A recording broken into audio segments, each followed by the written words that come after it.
Hoy os traigo una noticia bastante negativa y la verdad que da miedo. Y es que, como ya sabéis, en muchas ocasiones os estaba diciendo que grandes instituciones y demás habían depositado su confianza y su dinero, lógicamente, dentro de XRP. O bien estaban comprando el propio proyecto criptográfico para holdearlo, o bien simplemente estaban invirtiendo dentro de lo que eran los propios ETFs. La empresa que teníamos como referente, ¿no? Por así decirlo, el contexto entre bancos y demás, era básicamente Goldman Sachs, el cual nos había salido que habían invertido más de 150 millones de dólares y los tenían aguantando, los estaban holdeando desde hacía bastante tiempo. En este caso, ellos no habían estado invirtiendo directamente en XRP, comprando lo que es el propio activo y luego llegándolo a holdear, sino que básicamente lo que hacían era invertir a través de un ETF. Por mucho que habían ido saliendo malas noticias acerca del proyecto, situaciones pues que lógicamente eran peligrosas o incluso todo el conflicto internacional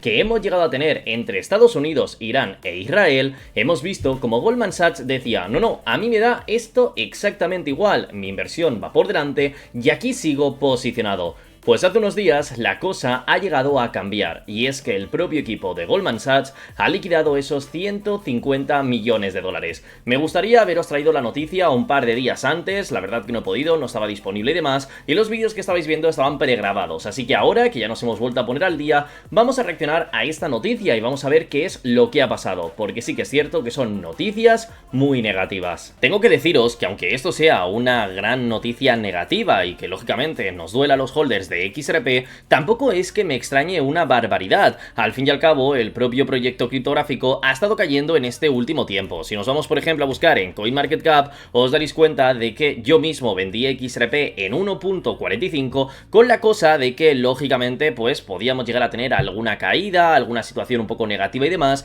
y al final esto se ha llegado a dar, y es que ya estamos 11 céntimos por debajo de ese mismo punto. Así que si Goldman Sachs había entrado en rangos de precio que fuesen un poquito más elevados, lógicamente las pérdidas que estarían teniendo serían muchísimo peores, haciendo que a momento de ahora pues tuviesen una situación de algo de pánico. En mi caso, por ejemplo, ¿no? Esto para poneros un poquito en el ejemplo, en el contexto de todo. Si yo, por ejemplo, no hubiese llegado a vender XRP desde los 1.45, a momento de ahora pues estaríamos teniendo unas pérdidas de un 7, un 8%, un 10%, que al haber invertido cerca de 60.000 dólares serían 6.000 dólares de pérdidas. Ahora ponte a pensar en esos 150 millones de dólares y ten en cuenta qué porcentaje han podido llegar a caer. Aunque fuese el mismo porcentaje, un 10%, estarían perdiendo 15 millones de dólares. Esta situación tengo que decir que asusta bastante, porque ya no es que veamos a diferentes holders y demás abandonar el proyecto, criticar todo el ecosistema o cualquier historia, sino que estamos viendo incluso como grandes instituciones y las que más estaban holdeando XRP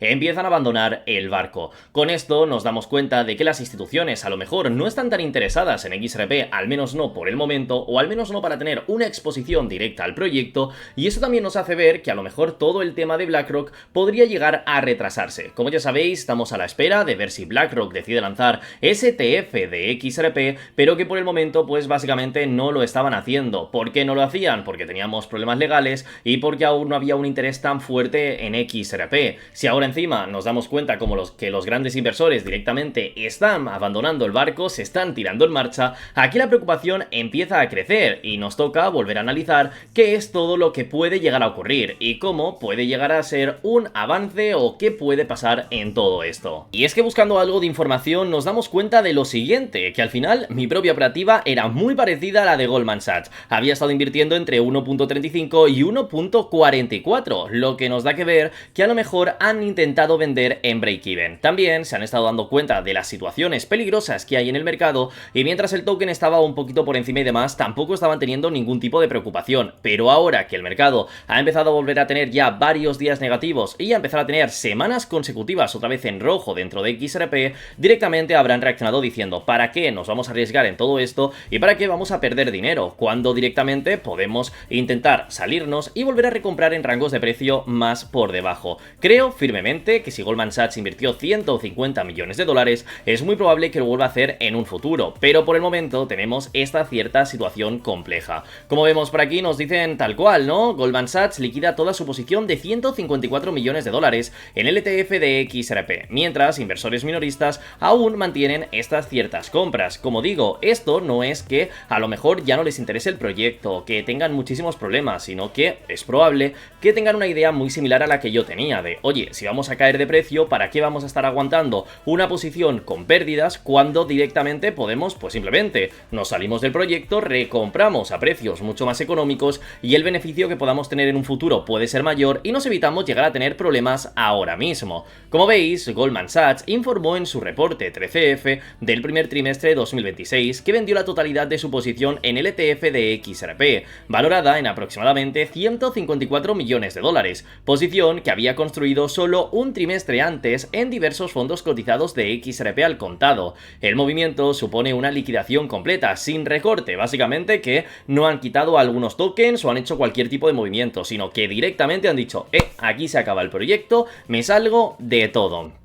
Y el monto final es, como vemos, casi idéntico al invertido originalmente por el banco. En la misma semana en que se publicó esta presentación, los ETFs de XRP al contado de Estados Unidos registraron entradas netas por cerca de 60 millones de dólares, según la plataforma de SosoValue, la mayor captación semanal de 2026 hasta el momento de ahora, superando un acumulado total de 1.390 millones, lo que nos hace entender que por mucho que la situación sea negativa y que veamos que grandes instituciones o grandes bancos abandonan el proyecto, en el cómputo global seguimos poco a poco sumando, ¿no? Como veis, el precio ahora mismo está en estos 1.37 y bueno, pues básicamente hemos tenido alguna que otra caída. El 13F del primer trimestre de 2026, presentado a mediados de mayo, muestra que Goldman Sachs no poseía acciones del ETF de XRP al 31 de marzo. En el cuarto trimestre de 2025, Goldman figuraba entre los mayores compradores institucionales del nuevo complejo del ETF de XRP al contado, con posiciones en Canary Capital, Bitwise, Franklin Templeton y 21 Shares. Básicamente no dejó puestos los huevos en las mismas cestas, sino que básicamente lo empezó a dividir todo un poquito, yendo pues a fluir entre diferentes ETFs y evitando así tener cualquier tipo de problema, y con un total bastante alto de 154 millones de dólares, y es que fueron los que más habían estado invirtiendo dentro de los ETFs de XRP. Los informes revelan posiciones largas en acciones estadounidenses al cierre del trimestre, pero no muestran operaciones intratrimestrales ni exposición a derivados. La caída de 154 millones a cero indica que Goldman liquidó completamente la posición o la deshizo mediante arbitraje con participantes autorizados del ETF. El monto de salida es similar al de entrada, lo que sugiere una operación sin ganancia ni pérdida significativa. Básicamente un estilo a lo que yo mismo había estado haciendo, como os comentaba, ¿no? Una operativa que prácticamente está en break-even. Tú tienes tu rango de entrada y, bueno, pues tienes tu precio promedio, lo que tengas invertido, y cada vez, pues que llegas a ese punto, si quieres, puedes llegar a vender, te van a cobrar algunas comisiones, que a lo mejor si tienes unas pequeñas ganancias, puedes llegar a pagarlas, y si no, pues asumes esas pequeñas pérdidas, que a lo mejor, pues tampoco es para tanto. Entiendo que en 150 millones de dólares sí que puede llegar a ser una comisión más interesante, pero a lo mejor estás perdiendo algunas decenas de miles de dólares, pero sigues conservando, ¿no?, a grosso modo, todo lo que sería esta gran inversión que anteriormente pues a lo mejor la hubiese llegado a perder y demás. Hay mucha gente que cuando yo hice esta clase de movimiento me empezó a criticar diciéndome que no entendía absolutamente nada de XRP. Ahora vemos como otros grandes bancos e instituciones también acaban haciendo exactamente lo mismo, lo que nos demuestra que a veces no hay que casarse con un proyecto criptográfico, o bueno, en mi caso os diría que nunca hay que casarse con ningún activo criptográfico. Tenemos que ser inteligentes para entender que el propio equipo es el que quiere ganar dinero y que otra gente también quiere ganar dinero. Estamos luchando entre todos nosotros, así que a veces hay que adelantarse un poco a lo que pueda llegar a ocurrir. En estos casos, ¿de qué te sirve llegar a holdear un proyecto criptográfico si a lo mejor estás teniendo una fuerte pérdida o puede llegar a venir una fuerte caída? Si te puedes ir antes de que llegue la pérdida, pues es mucho mejor. Sí que es cierto que si tu idea es aguantar 10 o 15 años en el proyecto, te da igual que ahora termine cayendo un 20%, pero si no vas a estar tanto tiempo o quieres maximizar tus ganancias, a veces puedes tener la oportunidad de decir, vendo si estoy de verdad seguro de que esto puede llegar a tener algún tipo de retroceso y luego vuelvo a comprar cuando tengamos un precio más bajo, elevando otra vez pues las tenencias que tengas, porque al invertir ese mismo dinero en un precio mucho más bajo puedes llegar a comprar más XRP, haciendo que el día de mañana, si los precios vuelven a subir, termines ganando mucho más dinero, ya que tienes mayor exposición dentro de lo que son los tokens en el proyecto. Esta era mi idea y vemos que Goldman Sachs ha estado haciendo algo parecido. Ahora nos tocará ver si en el futuro, después de tener estas caídas o que termine toda la situación del virus y por otro lado que termine toda la situación del conflicto geopolítico, tenemos que estar al tanto de ver si realmente van a volver a invertir en el proyecto, ya que en mi caso os he dicho en muchas ocasiones que sí, que quiero volver a adentrarme en XRP, que es un proyecto que me encanta y es de mis favoritos a día de hoy, pero por otro lado tenemos que saber pues que, oye, a lo mejor Goldman Sachs dice, yo estaba invirtiendo para tener unas ganancias a corto plazo, no me ha salido bien, el proyecto no ha tenido la dirección que estaba buscando y de aquí desaparezco. Si eso llega a ocurrir, podemos llegar a tener un punto bastante negativo dentro de todo lo que es el proyecto y nos tocará observarlo y verlo bien, porque al fin y al cabo esto puede llegar a ser un desenlace en donde pues otros bancos o instituciones que lo tuviesen como ejemplo empiecen también a vender o a salirse del proyecto, o que incluso el día de mañana no quieran volver a invertir dentro de la criptomoneda. Por el momento hay que reconocer que no tenemos mucha más información, al fin y al cabo tenemos pues lo que son los trimestrales y demás que han estado presentando y qué movimientos nos han estado enseñando, así que tendremos que ir con cuidado para ver qué puede llegar a ocurrir. En este caso, como vemos, la decisión de Goldman Sachs en el primer trimestre coincide con el desplome de todo lo que es el mercado, enseñando que pues básicamente es un movimiento para no llegar a asumir estas ciertas pérdidas. Veremos si más adelante pues acabamos teniendo una situación positiva o qué llega a ocurrir con todo ello. Básicamente los ETFs de XRP, al igual que los del resto del mercado criptográfico, se han visto bastante afectados en esta última temporada, así que no es algo exclusivo del propio proyecto o porque básicamente esté ocurriendo algo negativo en Ripple, sino que directamente hemos llegado a ver pérdidas de capital tanto dentro de Bitcoin, tanto dentro de Ethereum, de Solana y de cualquier otra criptomoneda, y es bastante normal que podamos llegar a tener estas situaciones que al fin y al cabo son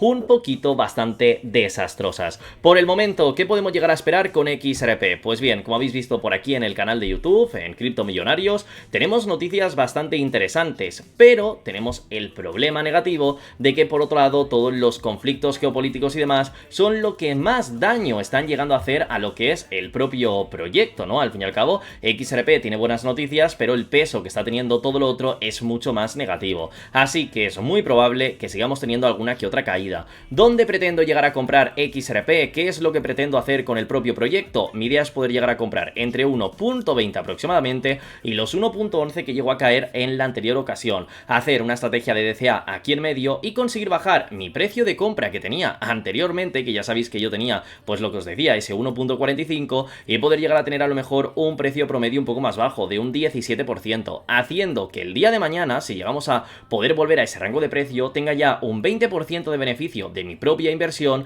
donde en otro momento básicamente estaría en break-even. De esta forma puedo llegar a holdear durante mucho más tiempo y no tengo esa gran presión que podría llegar a tener si no de otra manera, con intentar pues llegar a vender el proyecto, con hacer cualquier tipo de movimiento, y la cosa puede ir con mucha calma. Y es que esto es un consejo que me gustaría daros, aunque ya sabéis que no son consejos oficiales, es puro entretenimiento y bla bla bla, ya me entendéis. Y es que si tú consigues tener un precio promedio muy bajo o un precio de entrada directamente que sea raro el llegar hasta ese rango, vas a poder vivir de una forma mucho más tranquilo. Sé que esto es bastante complejo de llegar a hacerlo, pero en algunas ocasiones se llegan a conseguir, como los mechazos que tuvimos en este punto, como en alguna fuerte caída que hemos llegado a tener y demás, porque eso lo que te hace es que en el momento que el mercado vuelva a llegar a tener alguna que otra subida,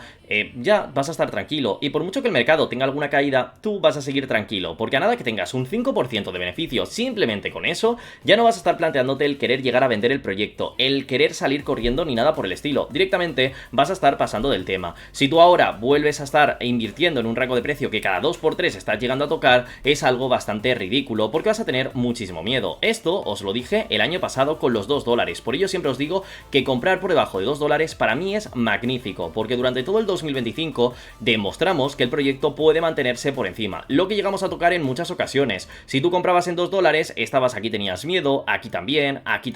en todo este tiempo tenías miedo, aquí volvías a tenerlo, y la verdad que era una situación agresiva. Si hubiésemos llegado a comprar a lo mejor en 1.50, tan solo hubiésemos tenido miedo este día de aquí, que fue cuando tuvimos el el flash crash este que cayó todo el mercado entero, y luego por otro lado hubiésemos llegado a tener pues problemas ahora, que podrías haberte quedado en break-even y ya está, o tenías tiempo para haber llegado a vender, pero de esa forma, aunque hubiesen tocado los $2, tú seguirías con beneficio y no estarías asustado. Así que ya sabéis qué es lo que hay que hacer dentro de todo el mercado criptográfico. Así que hasta aquí sería el vídeo, el cual os quería traer para el día de hoy. Espero que os haya gustado y recordaros que por aquí en el canal de Criptomillonarios todos y cada uno de los días vais a tener nuevo contenido. Intento traeros un vídeo diario, ahora ya que podemos y demás, hablando acerca de todo lo que es el proyecto, a ver si con el tiempo atraemos a un montón de público y os venís por aquí a compartir todo con este gran criptoproyecto. Un saludo y nos vemos mañana a la misma hora.